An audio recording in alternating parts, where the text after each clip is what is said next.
Welcome to Savor the Story podcast, where books and snacks are life. I'm Nicole. This is Vanessa. Hello. Hello. Hello. For some reason, I really had an urge to say good morning, and it's not morning at all. No. I don't know. That was a weird, like an intrusive thought almost. Well, you say that, and right before I was about to log off work, I was writing an email to somebody, and I Uh-huh. even put in there, "Good morning, Mark." And then, as I was about to push send, I was like, You're like, it's 3 p.m. hmm. Maybe So, we're just in that mood today, or that mode, or whatever. right. We just want it to be morning. Yeah. We just, I don't know why. That just means Yeah. I have to go to work again. Right. And it doesn't make any sense because anybody who knows me knows that I am a grumpy little bitch in the morning. And this is not the time to Oh be no. doing a podcast. Oh no.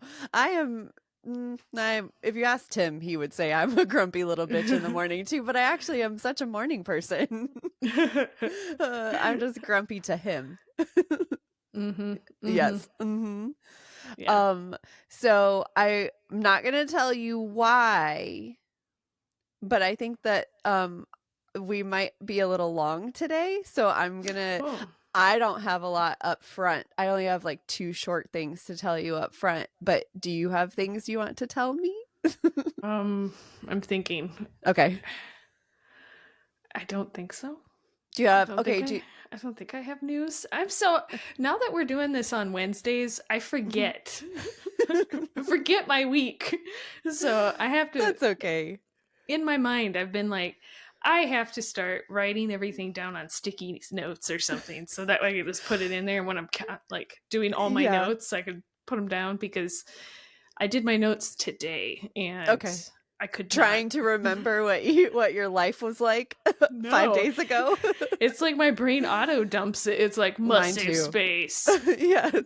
You're just going to end up with like a pile of sticky notes around you. Mm-hmm. Yeah. Mike's gonna be like, Nicole, what is your life? I'm like, what is going on? I'm like, why do you have sticky notes in your pocket? I have to Everywhere. remember to tell Vanessa. That's hilarious. Yeah, I don't really I don't have anything to discuss right now. I just Yeah. have the only things that I was gonna tell you about before we got into reviews was two book things. So Hmm. All right. uh I'm do you want to ready. hear them? Yep. Okay, so the first one is I cannot believe I forgot to say this last week. I in my the Forgotten Earth review, I left out the fact that it could be considered a romantasy book. Oh, Vanessa. I know there is a sentient house in the book, and so it could be considered romantasy. I'm so upset. I realized it the next day, and I was like, I can't believe I didn't say this. I'm surprised you didn't call me and like we have to record. I know. Just add in a little note. Like, hi guys. Yes. So yes, the Forgotten Earth has a sentient house in it that's like full of magic and all that kind of stuff, and so it could technically be considered a romantasy, and now we can check that box. Yep. Finally. Yes, I did it. Congratulations. Thank You should you. make sure to write this down for the end of your Yes, that I did include a romantasy book in my endeavors this year. Nice. And then the other little like tidbit was there was an announcement of book 2 of When the Moon Hatched. It was supposed to come out this year. I think it was November. Yeah. The author pushed it out to 2026. So no new date other than it's being pushed to next year. So Any explanations? no, it sounds more like a publisher thing than anything else. I can't remember exactly what her post said, but it just said move to 2026. So for anyone who is waiting on the Ballad of Falling Dragons, you're gonna have to wait longer. Ugh. So that was my only announcements. I don't have anything else. Yeah, me neither. I don't think so. Do you have a snack? Oh, I do. I found the Dr. Pepper Blackberry. Have you had that? No, like the drink, like the Dr. drink, Pepper. or like Yes. a candy. For some reason, I immediately thought like a candy flavor. No, it's okay. actual blackberry flavored Dr. Pepper. Okay. So I saw a TikTok where somebody mixed like blackberry bourbon and blackberry Dr. Pepper, and then they topped it with rum chata, and it was supposed to taste Ooh. like a blackberry crisp or something. Okay. So I saw it. Had been looking, keeping an eye out, not like actively looking, but keeping, and I finally found it last week. So and it's pretty good. Okay. I couldn't find the blackberry zero, so I had to buy full strength. But Tim would call that full octane. Oh, sorry. Sorry, Tim. So I had to buy full octane, and it's pretty delicious. Though Mike loves it more than I do. Okay. Like, usually we're not pop people, but he was like, next time you go grocery shopping, if they have it, you need to get like this one 5 cases of it before they sell out. Okay. Are you a Dr. Pepper drinker anyway, or like enjoyer of Dr. Pepper? Yeah. Like by itself? Yeah. I mean, I like Dr. Pepper, but I don't get it. Usually if it's the plus another flavor. Oh yeah. I mean, if I'm at a restaurant or something, like what is it? The raspberry one or the vanilla one. Yeah, I'll drink all of those. But usually I don't buy pop and bring it to the house. Yeah. So this was kind of like a weird one, just because I wanted to try that TikTok drink. Right. So I did make the TikTok drink because I found out all the other ingredients. So 50% of my drinks turned out good. So, okay. Is it because you just did it by like feel and not by measurement? No, I think it's the ice. Because I don't like ice in mine, my drinks, but Mike likes ice. So we poured Dr. Pepper and bourbon into each of the glasses. Mike's had ice. I think the ice, I don't know. I'm not a scientist, guys. But the ice must have kept the carbonation down, because when I put in the float of rum chata, Mike's was fine, but mine like curdled the rum chata, so I ended up dumping it out. That sounds awful. It was so terrible. So but I tried Mike's before I handed it to him, and it was pretty good. I mean, I wouldn't say it's the best drink I've ever drank, but the Dr. Pepper by itself was still pretty good. So yeah. So all right. Not the alcoholic beverage, but just the Dr. Pepper Blackberry is my snack this week. Okay. And it's blackberry? Blackberry. Okay. I think I've seen those, but I haven't. Every time we walk by, Tim likes all the flavored sodas too, and I haven't bought that one yet though. And I think mostly because I never see the zero one, and I want the Dr. Pepper zeros. Yeah, and so I looked as well, because we usually, if we buy pop, it's usually zero. And not so. Also, in case you were ever wondering, the Dr. Pepper Zero tastes just like Dr. Pepper. Like it does not taste diet in any way. No, I don't know what magic they did for Dr. Pepper, but why other pops can't taste right? Because it always has like a different, it tastes more diety. Yeah. Unless it's like something with citrus fruit in it. It has that weird, this isn't quite right taste. So. But sometimes I'm just in the mood for, you ever go to like, I haven't been in a long time, but I used to remember really like going to McDonald's and getting a or a Diet Coke and French fries. I feel like Sprite tastes better at McDonald's. Oh yeah, that's true too. I always like to get Sprite at McDonald's for some reason. Yeah, if it's like their own special blend, or they just turn up the syrup in their machines or something. Yes, but I have had many a trip to McDonald's before I stopped eating really, really shitty, where it would be like just a large fry and a Sprite. Yeah, so if anybody has ever worked at McDonald's and you know the secret recipe, yes. Why is it better? Let us know. I'd really like to know, because unless it's gross, then don't tell me. Just keep it to yourself. Be like, yes. You don't want to know. No, please don't share. Yeah. we don't wash the machines. Right, that's why it tastes like this. Like, whoa. You know what? That's probably the answer. Probably is, this machine hasn't been washed in 14 years. Now, if you wash it, it takes away all the special enzymes growing in there. Like the whole colony. Gross. The whole colony will collapse and they'll die. I love that you called it a colony.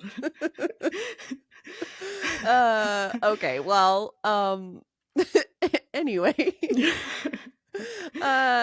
My snack this week is not very exciting. It is actually. It's kind of exciting, but it's just like a protein bar.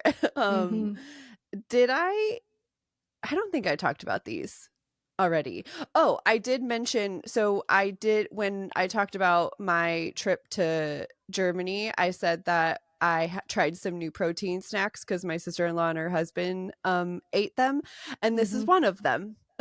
So I'm going to use it now.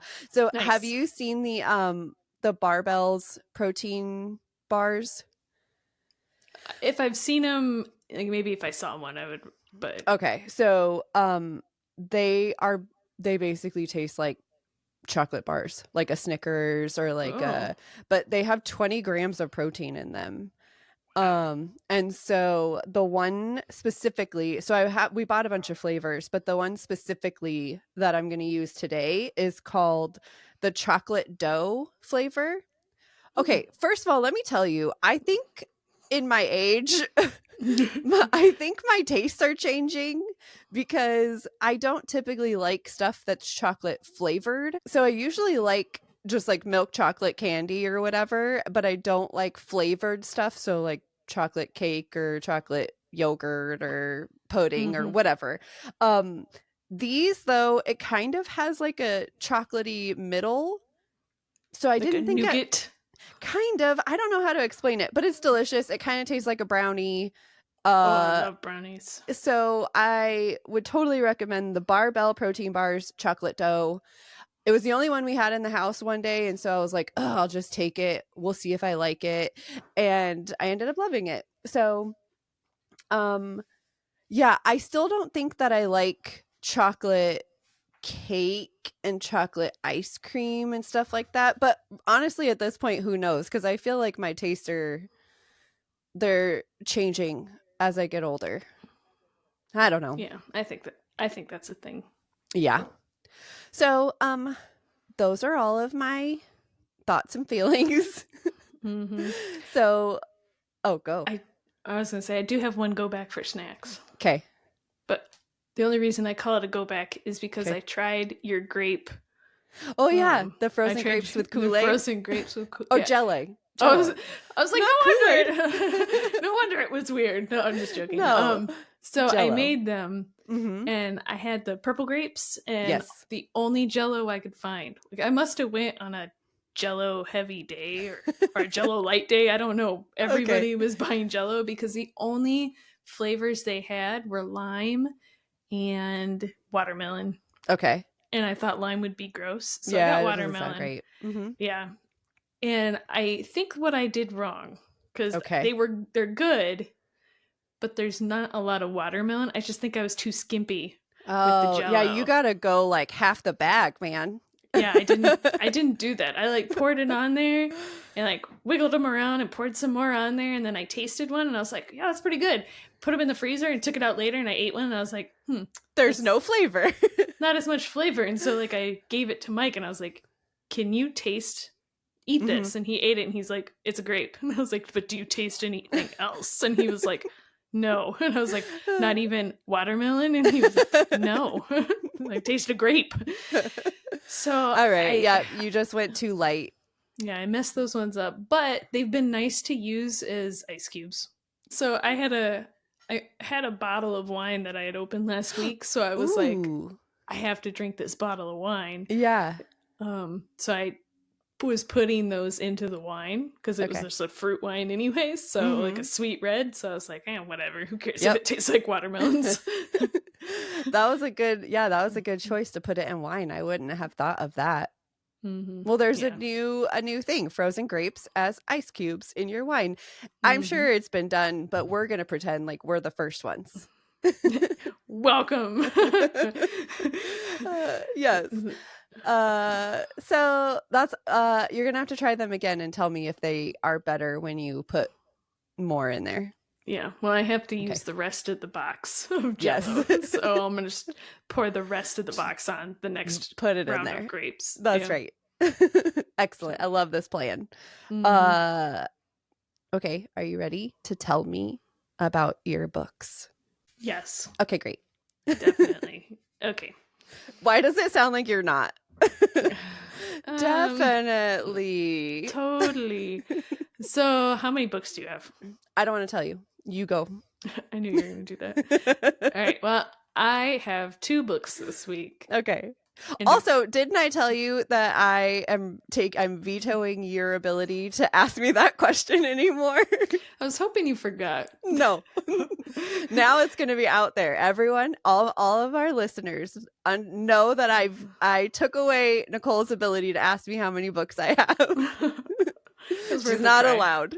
I was hoping you would answer before you thought about it. And dang it. No, you're fine. I have 2 books this week. Okay. The first book I'm going to talk about is called Lies Sleeping. Okay. This is number 7 in the Rivers of London series by Ben Aaronovitch. Also listened on Audible, and I know I've said this every single podcast, but if you or every single episode, not every single podcast, I have 100 podcasts, guys. Every single episode I've talked about these books. Listen to it. Don't read it. So this is a police procedural and paranormal book. I really struggled with the description of this book because, man, we're in 7. I can't tell you anything. If you're thinking of listening to these books, I don't want to tell you what's going to happen. So I tried to leave this really vague, and because of that, it's like this long. So, The Faceless Man. So I know I said this last week, so I've already spoiled it.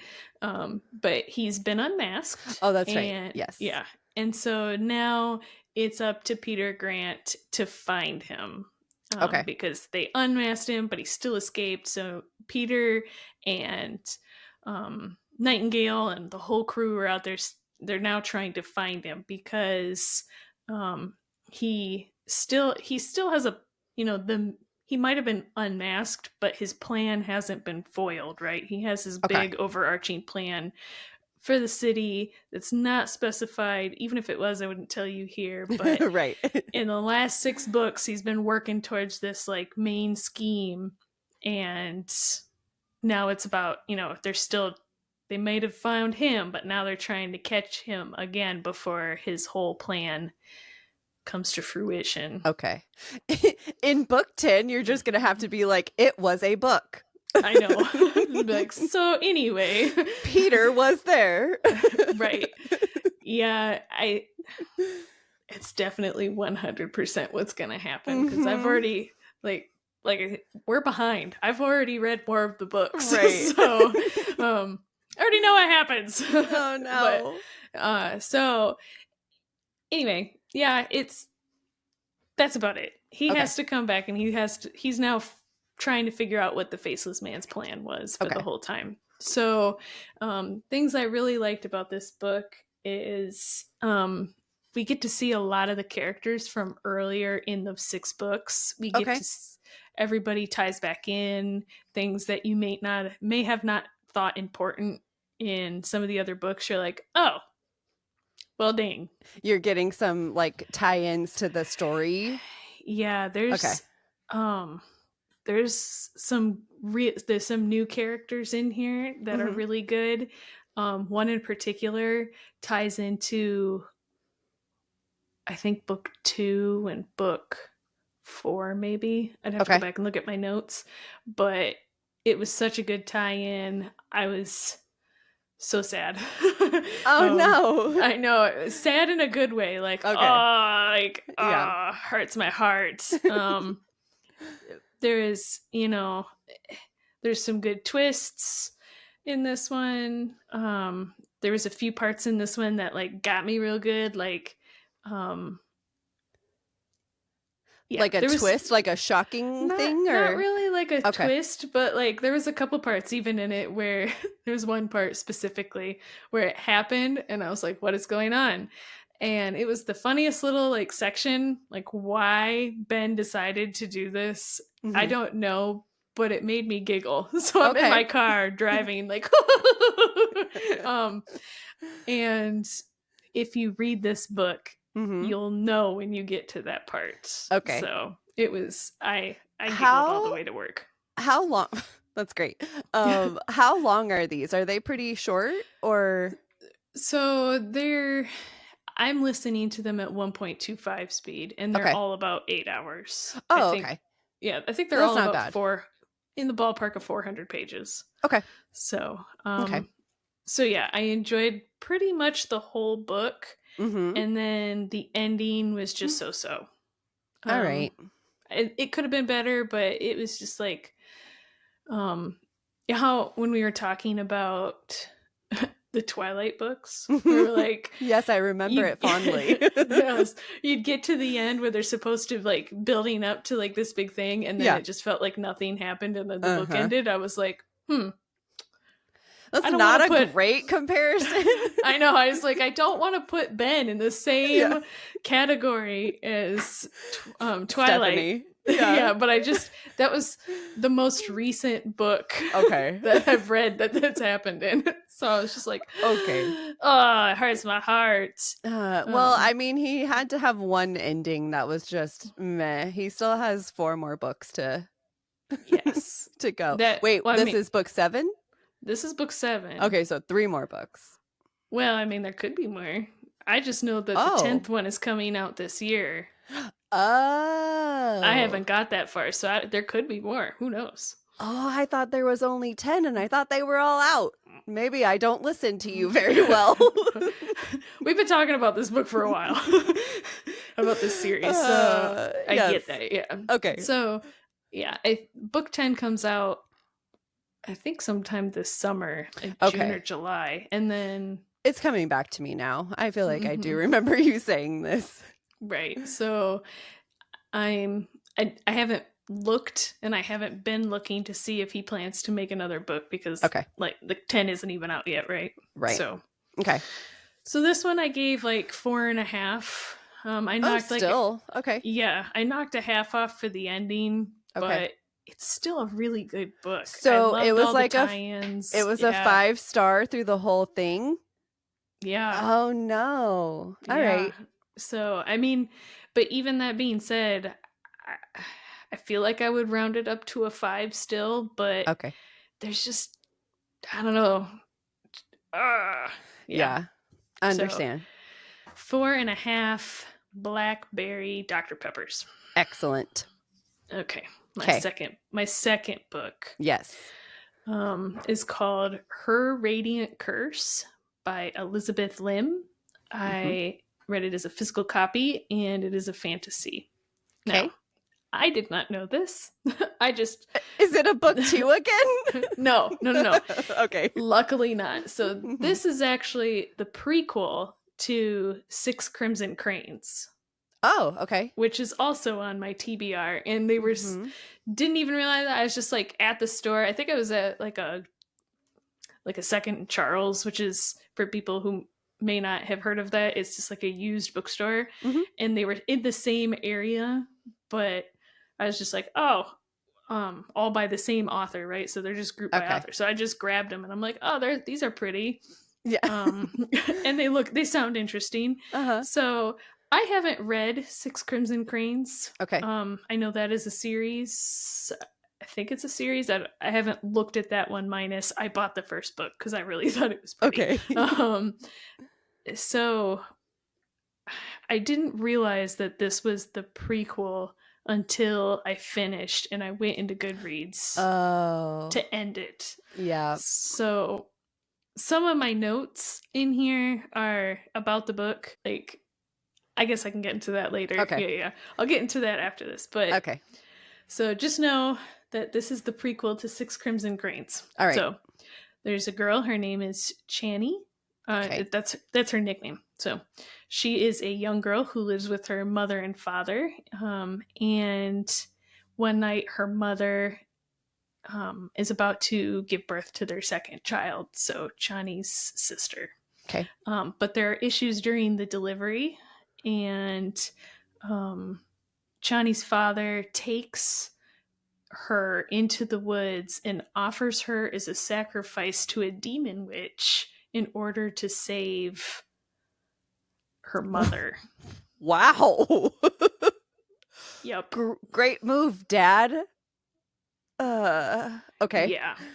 Yeah. So, but Chani isn't the sister that the witch wants. And so because the dad's not there, he just left the child and took off.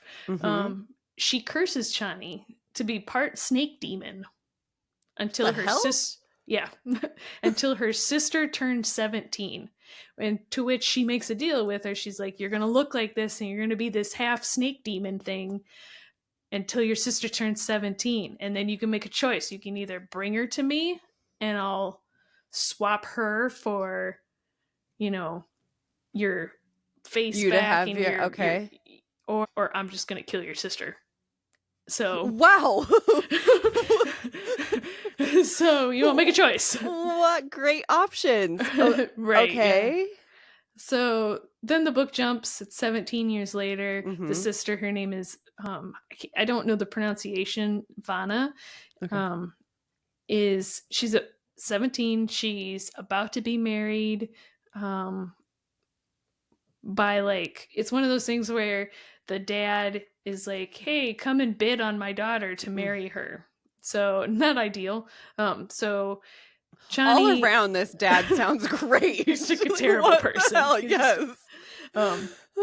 But she decides in that moment that she's gonna, she's just gonna stop. She's gonna step in and stop the marriage from happening. But she's also not gonna make a deal with the demon witch. She's just gonna nope. There has to be a third option, right? So a secret option. There's always a third option. That's right. So,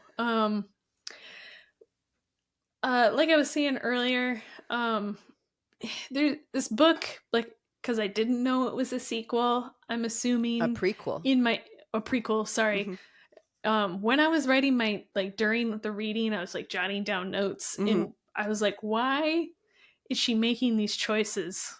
This doesn't really make any sense to me, why she would pick this, or why this is an option, or why does it have to happen this way? It was is this just one of those things where it's just this is the way it has to be because I said so? And now that I know that this is a prequel, I think that might be a little bit of what that is, or right, because it has to fit what happens in the first book, right? Yeah. Okay.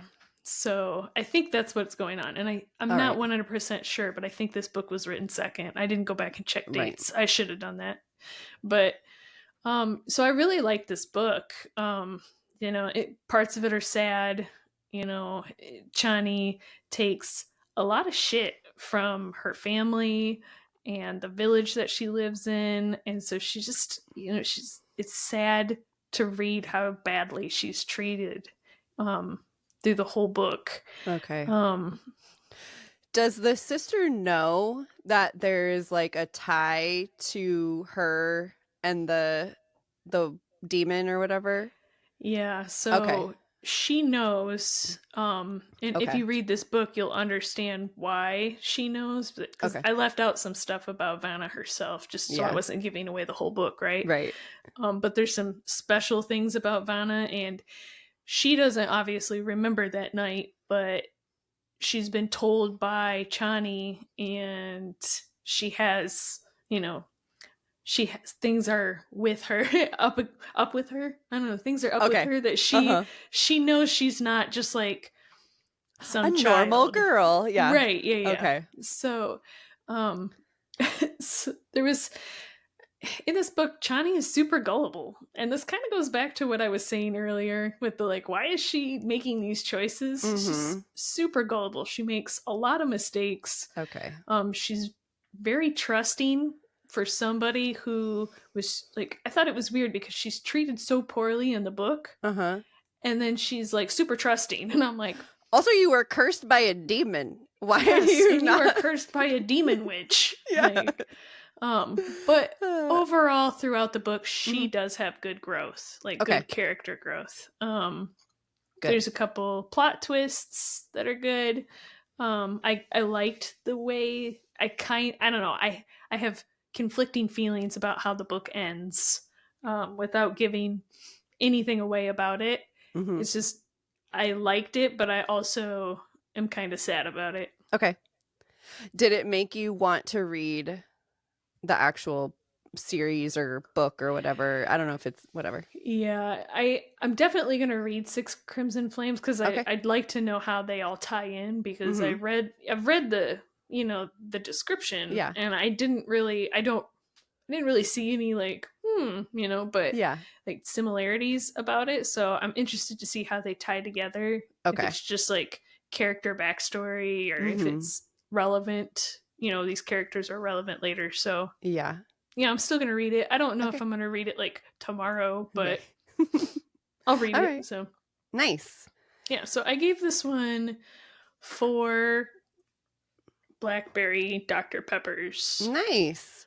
I'm glad your judging of a book by its cover turned out well. Yes, sometimes it doesn't work out. Not always. Yeah. Okay, are you all done? Are you ready for my books? Okay, so I have 3 that I'm going to talk about today. All right. Which is why I said I thought it might be a little long today, but the fact that you had 2 helps us a little bit. But I was going to talk about these 3 even if you had like 5 books to read today. That's funny, because can I tell you a secret? I told you to. And then if you had 1, I was going to be like, surprise, I have a 3rd. No. Nicole. Tell me your 3rd book right now. No, it's just extras. I only had 2. It's just Nicole. 2 of my extras. It's 2 of my extras for my 5-book week. Okay. But if you were going to be sneaky, I was going to be sneaky. I'm not being sneaky. I just don't want you to change. I want you to tell me however many you want to tell me. Okay, fine. Any given time, not base your number on my number. Okay, fine. I'm going to save those 2 though. Okay, that's fair. I will let you. So, I'm doing 3 because 2 of the ones are the 2 like thrillery books that I said I wanted to do together, and I just keep pushing them off, and they were going to happen in this episode no matter what. But then I read another book and I had to talk about it as soon as possible. And it just so happens that it's by the same author. So I have a trifecta of Alan Eskens today. Wow, look at you. You could have just left all of that out and just been like, look at how well I plan. Everybody would have been like, wow. No, I have to tell you it all. Okay, fair. Okay, so I'm gonna start with the 2 books that go together first. So the first one is called The Life We Bury, like I said, by Alan Eskens, and I read this book at the beginning of February. So not that long ago. I mean, not too long ago, but and I listened to it on Audible Plus. So if you have Audible Plus, you can listen to it for free. It's so it's kind of weird. So it's book 1 of a series. So it's either book 1 of a trilogy, where book 1 and 2 is what I'm going to talk about today. I haven't read book 3, and I don't think I'm going to, but I'll tell you why. But it's also book 1 of a 5-book series. Okay. So basically, book 1 starts 2 different series. Oh, interesting. So one, it follows, this series has, or book 1 has Joe Talbert as a main character and the sheriff as a main character. And so one of the trilogies branches off and follows Joe Talbert, and the other one branches off and follows the sheriff. But book 1 is kind of the same book for both of them, if you want to do whatever. Yeah, that's an interesting way to write. Yeah, I kind of thought it was interesting. So, and I went the Joe Talbert route. Okay. So now, can I ask you, are you gonna go the sheriff route? I don't know. I haven't really looked at it more. I read the description a little bit of book 2 of that one, and I don't know. We'll see. Okay. I'm not against it, but we'll see. So there are trigger warnings in this. There's rape and murder and addiction and abuse. So it is like a mystery thriller, a little bit police procedurally, but not super strong in that. Okay, so Joe Talbert is a college student with a writing project that he has to do. The project is that he has to interview an elderly person and write a biography about them. Okay. So he has no grandparents around. And so he decides to go to a care center, an elderly home.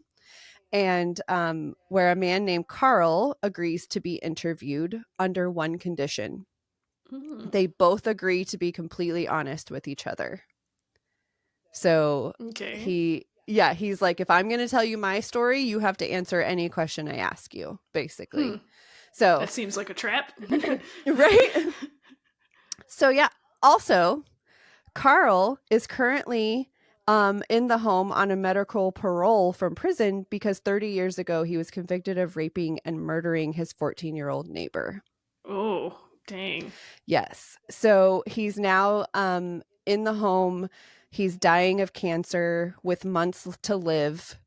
And Joe goes to visit him in the home for interviews and stuff like that. And also when he's outside, not doing the interviews, he's digging more into the case and dealing with personal things on the side. So it's kind of, there's 2 stories in here. One is the Carl story of him interviewing, and then also just Carl in general. And then there's the personal stuff that Joe is dealing with on the side. So his personal side, his mom is an addict, and he has a 25-year-old autistic brother who, Jeremy, who still lives at home with her. And so he helps out and all that. So in Joe's digging of the case, and after a conversation with one of Carl's old war buddies, because he's a veteran, they fought in Vietnam together, Joe starts to wonder if maybe Carl was wrongly convicted. So he gets really deep into the case and things get crazy. So I really, really, really enjoyed this one. Nice. Yeah, so it wasn't exactly what I was expecting from the description. I feel like it's not, the description definitely makes it seem like you're going to be more in Carl's life. And Carl's just a small piece of the book, really. Okay. Which ends up, still being great, but it's just not exactly what I thought it was going to be. I was expecting kind of more direct interviews with him, and there was only a few of those. Everything with him, though, was great. Everything with Carl, I really enjoyed. Everything with Jeremy, the brother, I loved. Jeremy is very lovable. Nice. So yes, the whole storyline of that, though, is kind of difficult to hear in some parts, just because obviously you have his autistic brother living at home with an addict. Yeah. So there's obviously going to be issues there. What I didn't like is like some things are slightly unbelievable, so you do have to suspend some belief in some of the things that's happening, mostly like Joe's ability to do everything he's doing. It's like, you're just like a college kid on the side, like somehow somehow he's able to like get all the information and like do all the things. Right. You just like exist as an adult on top of going to college, on top of okay. Yeah. Yes. And also what? I was just gonna say, it just doesn't feel like there's enough time in the day for like that much stuff sometimes. Yes, so. You're investigating a case, you're interviewing a person, you're dealing with your mom, you're helping your brother, like you're going to college. You're going to college. Yes, it's all of the things. So I did also find Joe to be very mature and immature at the same time. Right. Like some of the decisions that he makes feel very mature, and then some of his actions, I'm like, dude, what are you doing? Right. So I also, there was a few things that he would ask, and I was annoyed because I was like, why is this something you're asking? So, and I don't know if it's just me. I feel like it was more of like telling the reader what these things meant. So do you know what a bolo is? Like a bolo tie? No. Oh, I was gonna say, of course everybody knows what a bolo tie is. No. So like in regards to like police investigations and stuff. So a bolo is a be on the lookout. So he asks, like the cop tells him like there's a bolo out for blah blah blah, and he's like, what's a bolo? And I was like, I don't know. To me, I feel like if you are a person reading something that's like a police crime something, like you know what that is, and that's not the only time it happened. That's just the one instance that I wrote down. But there was a few times where it was like that, where he was like asking questions like that, and I'm like, dude, you're a 25-year-old dude. Like, how do you not know what some of these phrases are? Yeah, so I get you.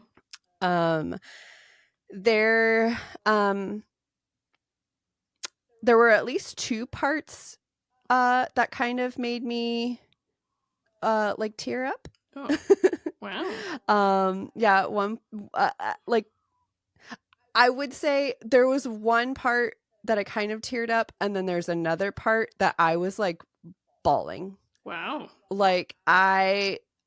So I was like sitting, like listening. I had my headphones in. I was like sitting there playing on my phone, blah, blah, blah. And that part of the story started. And I literally just like put my phone down and like closed my eyes and listened to it. And I was bawling. Wow. It was, it was crazy. So, it was, I was emotionally invested like 100% in like that Carl's life and like all that kind of stuff. So so I really, really liked this. I don't think it's 5 stars because I did have some things about it that I was just like, okay, whatever. But I would go 4.5. And if I rounded, I would round to 4 though. Okay. I'm not going to round it to a 5. Yeah. So if I have to go whole ratings, I'm going 4. If real rating would be 4.5. Okay. Okay. So that's book 1. So book 2 is called The Shadows We Hide. And this one, we're back with Joe again. It's like 5 or 6 years after the events of The Life We Bury. And Joe is now a journalist with the Associated Press. Okay. So again, in this book, you kind of have 2 storylines going on at the same time. So one is something that's going on at work. And then the other one is, the one at work is that he's being sued for defamation of character over an article that he wrote about a politician. Oops. And the other storyline is that he finds out that his father, whom he's never met, was murdered. And the town that he was from and murdered in is not far from him. So he decides to go out and try to find more information about his father. Okay. So what we get when he gets there is that it's a small town where everyone knows everyone. There's literally like drama and secrets, and all of the things that you could imagine in a small town are just like, it's exploding there. He starts meeting all the people of the town, and he learns that his dad was an asshole and not many people liked him, which means the suspect list is very long. Well, yeah, I mean, yes. So that's really all I can say about that one, because it's that one is very like, he's very invested in the town. Like, he kind of integrates himself into the town, so there's not a whole lot. Really, the whole thing is him just like meeting different people and finding out different stories about interactions that his dad had throughout the years and his life. So this one, I didn't like this one as much as the first one. He I feel like, because in the first one I had such an emotional connection and feeling towards Carl, and I didn't have that towards anything in this book, I feel like I kind of like have to go a little bit lower on it. Yeah. I'm gonna give one tiny spoiler. It's not big, but if anybody wants to skip ahead like 30 seconds. The politician storyline was a little odd to me. It only like mildly fit into the storyline, and for the most part it felt forgotten to me. Like, it just kind of happened in the beginning, you get like a sprinkle of it in the middle, and then you get a conclusion of it at the end, but it didn't really have like a big impact. Was it just felt like a plot point to get him out of town? Like, yes, because basically when he got the whatever, he got sued, the Associated Press was like, hey, we need to put you on like administrative leave or whatever until this is figured out. Gotcha. And so so it definitely was used as that, and so I just kind of felt like whatever. I also felt like the father's death storyline was a little over the top. The twists and turns felt less believable to me than they were in the first one. I was intrigued. It still sucked me in. I still really enjoyed listening to it. I just don't think it was as good as the first one. So I'm going to go with a 3.5 on this one. But if I have to round, I would round up to 4. Okay, cool. So yes. So those are my 2 of those. The third one, the only reason I haven't listened to it yet is because the third one focuses more on Joe's girlfriend and not him. And so I think I may still listen to it because I enjoyed their story because they're not together at the beginning of the first book. And so I enjoyed their storyline and stuff like that, but I just don't feel as invested in her as I was in Joe. Okay. So, so there's that. So those are my 2 that I've been holding for a month and a half. Okay, so my third book by Alan Eskens is called The Quiet Librarian. I just read this last week. It just came out on February 18th, so it's a new release. And I listened to it on Audible.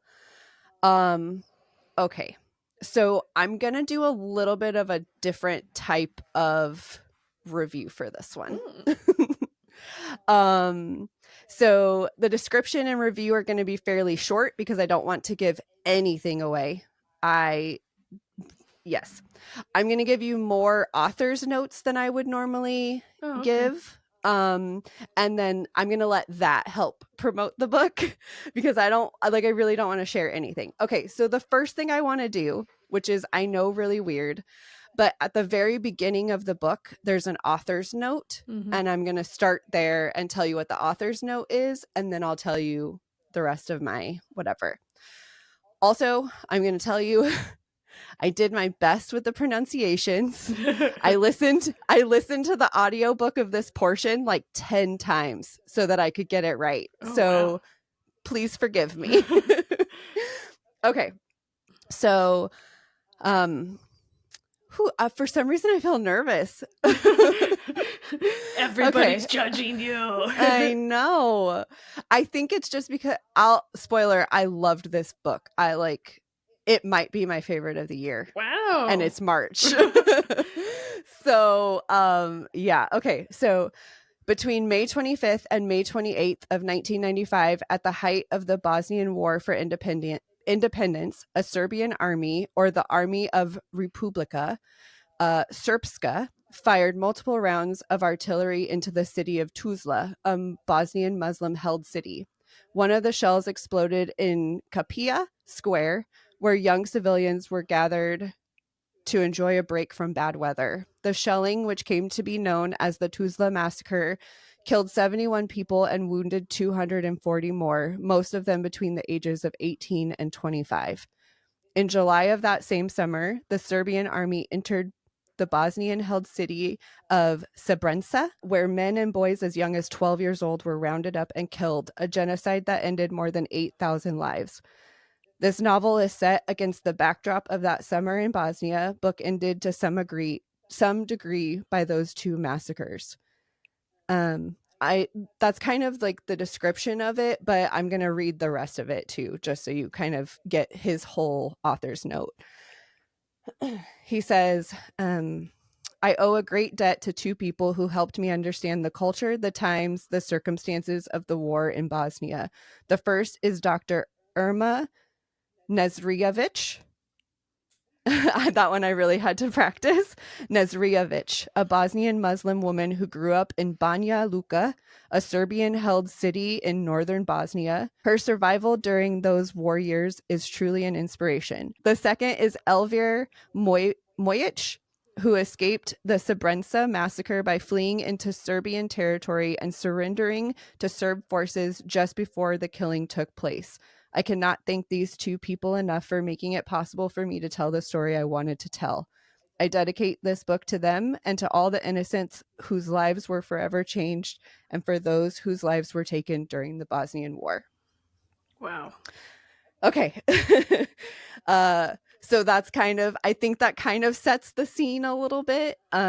So one thing that the author really hoped for the reader to kind of take away upon finishing the book is just a greater understanding of that time and its historical ramifications. The narrator of this book is a Bosnian American actress, and I really enjoyed listening to her. Listening to her pronounce these words was like the best thing ever. Yeah, that's cool. But I did really like that it was a Bosnian American person or someone of Bosnian, descent. Right. Yeah. I obviously there are triggers in this book because it covers war, and everything that comes with war. Yeah. So murder, rape, torture, like it covers everything. Yeah. So the book is told in dual timeline. So one of the timelines is obviously that summer in Bosnia, 1995. And it's a young woman. It follows this young woman in the war. And then the other timeline is present day Minnesota, where the same woman lives her quiet life as a librarian. Yes. So you get Hana is her name in Minnesota, and Nura is her name when she was in Bosnia. So when she fled Bosnia, her name was changed. So in present day Minnesota, Hana Babic is a librarian. She's doing her best to live her life as quietly as possible and not be noticed. One day, a detective shows up to the library and informs her that her best friend, Amina, has been murdered. In the alternate timeline chapter, she's known as Nura Diviak, where she is doing everything she can to survive in Bosnia. In this timeline, you learn everything that she went through to survive and to make it to the U.S. And also you kind of find out, as you're learning the story of what happened in Bosnia, you kind of learn how that life could possibly affect her life in Minnesota and how it could have led to Amina's murder. Oh, wow.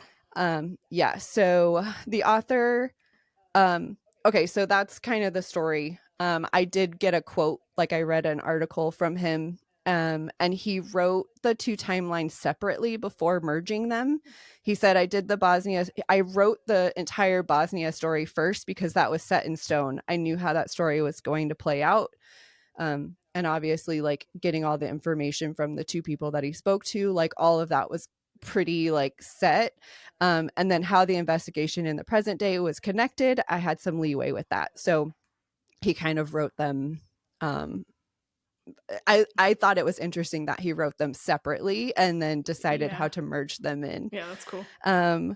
So my thoughts are, I loved it, obviously. Like, without a doubt, it was 5 stars. You definitely have to be ready to listen or read this book.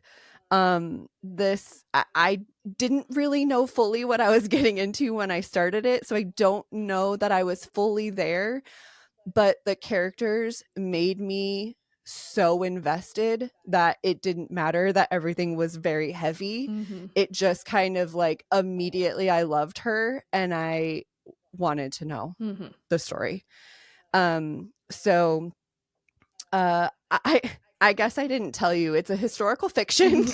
It's a historical fiction with a blend of mystery thriller because Alan Eskens is a mystery thriller writer. But then he decided to mix in some historical fiction, and yeah, like I said, 5 stars without a doubt. 100% my favorite book of March already, and it might be my favorite book of the year. Like, something else is gonna have to be really, really good. And I don't know, like, to me, I don't know if people may disagree. I don't know, but it was well written. It was like, engrossing. It was, I don't know if it's just the Bosnia storyline. Like, that storyline alone was just, like, I was sucked into everything that was happening to her in the war. And it was so good. That's awesome. Yeah, I wrote it down. Yes. So yeah, I was gonna tell you, this is one of the ones that I would absolutely tell you have to listen to or read. Like, I don't think you have to listen to this one. I do like the fact that it was read by a Bosnian American woman, but not necessarily that it made or broke the story, right, you know. Yeah. But yeah, it's definitely one I would tell you, like, you should listen to this one. Yeah, I basically, after you did the author's note, I had already written, I was like, yeah, I'm gonna write this down. I think I'm gonna this is worth a listen. So yes. So yeah, the author's note really caught me off guard, because she read it obviously in the audiobook, and I'll have you know, because I wasn't going to sit and transcribe it as she was writing it, I went to Barnes and Noble and found the book and took a picture of the because I couldn't find it online. Like, nobody had, like, put it in writing anywhere, so I just went to Barnes and Noble and took a picture of the page. Wow, nice. So that I could have, because I really felt that it was necessary to tell you, like, what that author's note is, because it really tells you, like, what the book covers and where you're gonna be, right, and also intent, you know, like, yeah, exactly, what he was going for, and the fact that he had, like, people who lived that time.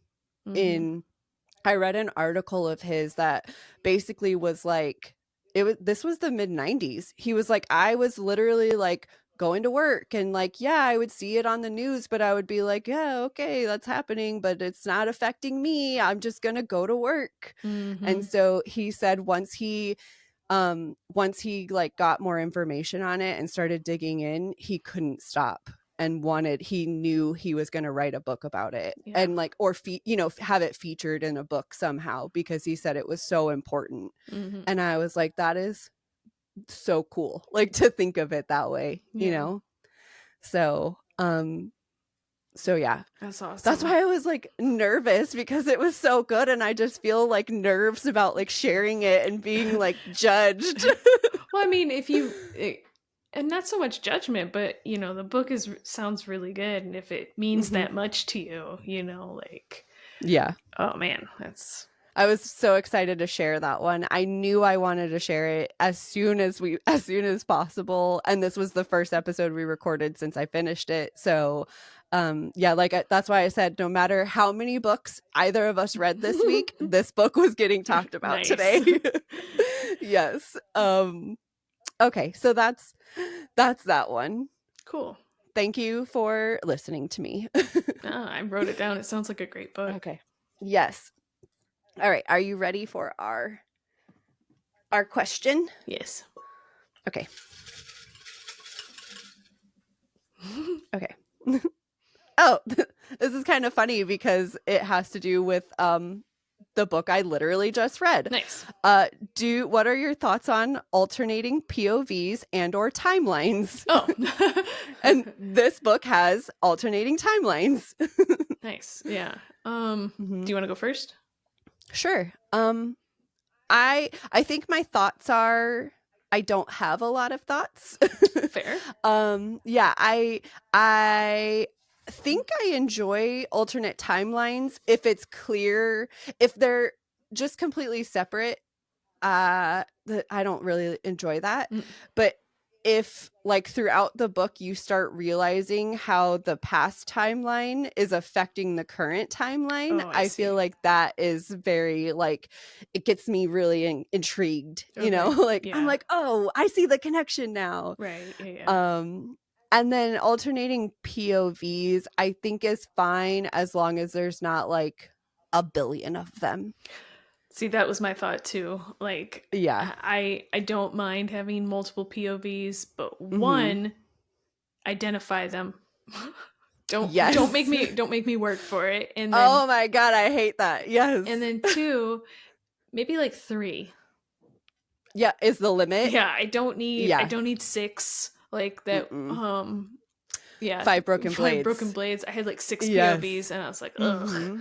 Too many. But yeah, it's definitely too many when the storylines are all 6 separate storylines too. Like, I mean, obviously in that one they came together, but like you're now making me have to track 6 timelines with 6 different people and say like it's too much. Yeah, and as far as alternating timelines go, kind of the same thing I said about POVs. Like, if you're gonna do it, that's fine, but tell me there's a difference between the 2 timelines. Like, I'm not a huge fan of like I have to reread the first few paragraphs just to be like, who is this? Where are we at? Right, like what is going on? Mostly because I mean, if I'm reading it as a physical copy or on a Kindle, okay, cool, whatever. But like, if I'm listening to it, I don't want that. I don't want to have to like go back to the beginning of the chapter and listen to it 2 or 3 times, especially if it's the same, the same person doing all of the voices. Or so I don't want to have to be like throw a date in there so I know that. So. Yes, exactly. In this one, The Quiet Librarian, it's at the beginning of every chapter it says like Minnesota after everything, or it says Bosnia in 1995. Yeah. So it's very clear where you are. Yeah. The book The Witches of San Stefano, I read that a couple weeks ago. That one had the alternating timelines, but like nothing that told you who it was about. Plus they had a whole bunch of characters introduced right at the beginning. So the first 3 chapters, I literally had no clue what was going on. I gave up and just was like, okay, well, I'm sure at some point this will make sense to me, but until I get there, I'm just going to be confused, I guess, because that's really frustrating. So basically I think both of our answers are like we accept both of them if done correctly. Yes. Like, done the way I want. Yes. Don't make us confused and don't overwhelm us. Yeah. Like I think that's kind of the bottom line. Yes. I think that's a good summarization. Yeah. Yeah, that's I definitely feel like that. But because sometimes I feel like I mean, didn't I just recently read a book where I thought that it actually could have benefited from a second POV? So like sometimes I feel like it's needed to have the alternating POV. Or maybe you just want it because you're like, man, it would just be nice to know what that other person is thinking, right? So yes, exactly. Well, that's all my thoughts. Yeah, easy question this week. Yeah, easy question. All right. Well, I guess that's that. Tell us what you think about it. Do you also think that it needs to be done the right way, or are you normal? Right, just let the authors do whatever they want. Right. You're just like a selfless person that doesn't want anything. Yeah. Send us an email, savorthestorypod.com. You can go there and go to our contact form, send us recommendations for books or snacks or whatever you want. You can look at all of our episodes there, all the information, all the things. Go to our Instagram. Everywhere on socials, we are just Savor the Story Pod. So visit us, be our friend, love us. Give us stars and thumbs ups. Stars and thumbs ups and all the things. And if you have been giving us stars and thumbs up, thank you. We appreciate you. Every time I start an episode, because I'm a little bit behind now because I've been timing them with my runs again. So every time I get on and I see a thumbs up in like the YouTube app, I'm like, yay! Someone likes us. Someone likes us, and it wasn't me. Yeah, right. Or my mom. So, yeah. That's funny. Yes, so that's all the things. Thanks for listening, guys. Thanks for stopping by. Yes. All right. Bye.